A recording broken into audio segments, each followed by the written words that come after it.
This is the Learning About Dogs podcast featuring Kay Laurence of Learning About Dogs. And hi there, I'm Sue McGuire, the host producer of this podcast. Today we're going to be talking about starting out with very simple moves in teaching our dogs behaviors. Whatever the dog is learning, you say learning begins with simple moves. And I was struck by how you apply that. Simple moves. So, well, first of all, can we define a simple move? Well, it could be a move or an action. It's something we do with our muscles. So, if you want to teach me how to shoot a bow and arrow, I have to know which muscles I have to use, where I would place my hands, and then which muscles I would have to tighten, which I would need to release, and how I need to move those muscles. So the simplest first step of learning is the dog wants to know, what messages am I giving to my body to earn that piece of chicken that you're holding in your hand? So am I bending this? Am I moving that? Am I tightening up this? Am I walking from here to there? Am I running? Am I jumping? So this move action in its simplest form is what we begin from, not when it's already halfway there. Yeah, so even if I was teaching a sit, would it be a sit that the 8-week-old puppy does, or do I want him to learn how to? So if a dog's not standing four square, i.e. front feet and back feet in alignment, and we ask them to sit, either they're going to have to fidget or they will need to adjust their body to be able to sit square. If they just put butt on floor, no daylight, it's unlikely to be the sit I want that dog to do for the rest of its life. So the simple movement I'm asking them to do begins with, let's start square. That might all you need to do is square up your body. Excellent. Now we can think about you lying down. Now we can think about you standing up. We can think about what we want to do from the barest simple move and keep adding layers on as we go forward. But if we don't have the simple move, how is the dog going to be clear what muscles to move what way? And even if we look at something like penmanship, I'd put money on it. Most of us hold a pen in a slightly different way. If you pick up a pen now, how many fingers are in contact with the pen? Well, for me, it rests on my second finger. Yes, and I put my thumb and holding it to there, and then my index finger is the one that's probably going to do most work. So the second finger is the pivot point. The pressure is often the thumb, but the index finger over the top is the one that would do more of the downstrokes. Okay. But then I was watching somebody else write the other day, and their ring finger was on it. Yes, so their ring finger, so they had three fingers. The only finger that wasn't on the pen was the little finger. And I go, well, that's different. That's a lot So of even work. something. So That's if you hold a pen, I'm doing it right and now. I'm like, oh, okay, fine. I mean, my fascination when I've traveled to the States is, how do you hold cutlery or silverware? Oh, yeah, we're Slavs. Okay, fine.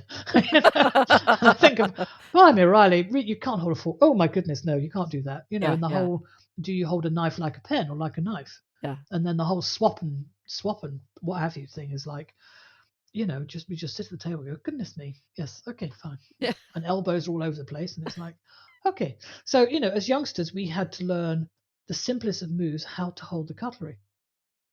Yeah. And whether you're left-handed or right-handed, it's a very cultural-based thing. It really is weird. Yeah.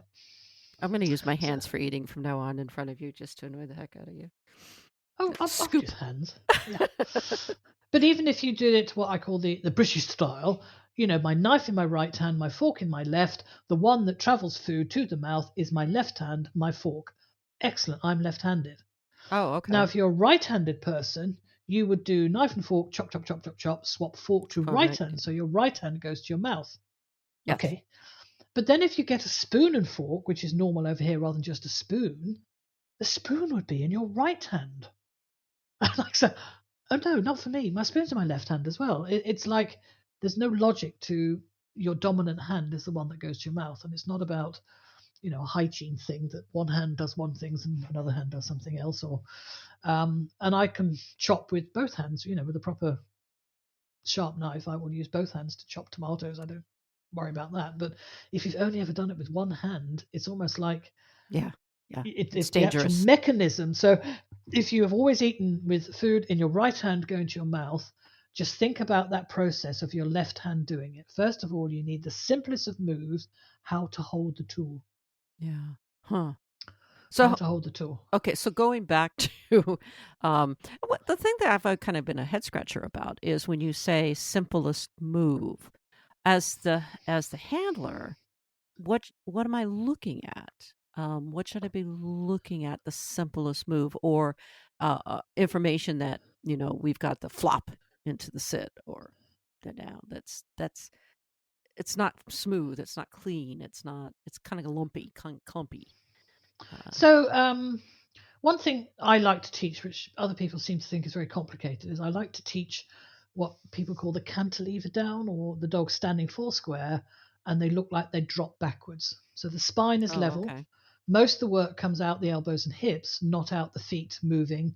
It's certainly not about gravity. Yes, it's about a controlled lowering of the body into the down position. Now, for a border collie, that's very natural because their heads are naturally low when they're stalking anyway. Mm-hmm. So for them to then drop to the floor is very easy. They're hinged and that's easy for them to do. But I teach it to the Gordons as well. So the first move, the simplest to move, would begin from a proper foundation, which is standing full square. And all they have to do is a slight dip of maybe 1 inch of their shoulders. Simple move. Yeah. So I know that they're beginning to tighten. So if we were sitting there, it would be about you pulling your shoulder blades backwards and down. That's all. Just 1 inch. Okay. Take your shoulder blades, move them backwards and down. Okay. Good. That's the simple move. Cool. Okay. And then I'll keep building off that simple move. Yes, as long as we're starting with the correct simple move, the more we add to that, the cleaner the moves will continue to be. Yes, layer upon layer until the dogs will drop with control. Yes, drop with control. And they'll hold their positions and then come back up to the stand with the same sort of control. Okay. So it starts with the simple moves. Same as a dancer. Yes, if you don't get the simple moves right, you're not going to build the complex moves. Yeah. One of the simplest moves you can do is check out the episode notes and click on some links for some courses and online learning. Thanks for listening.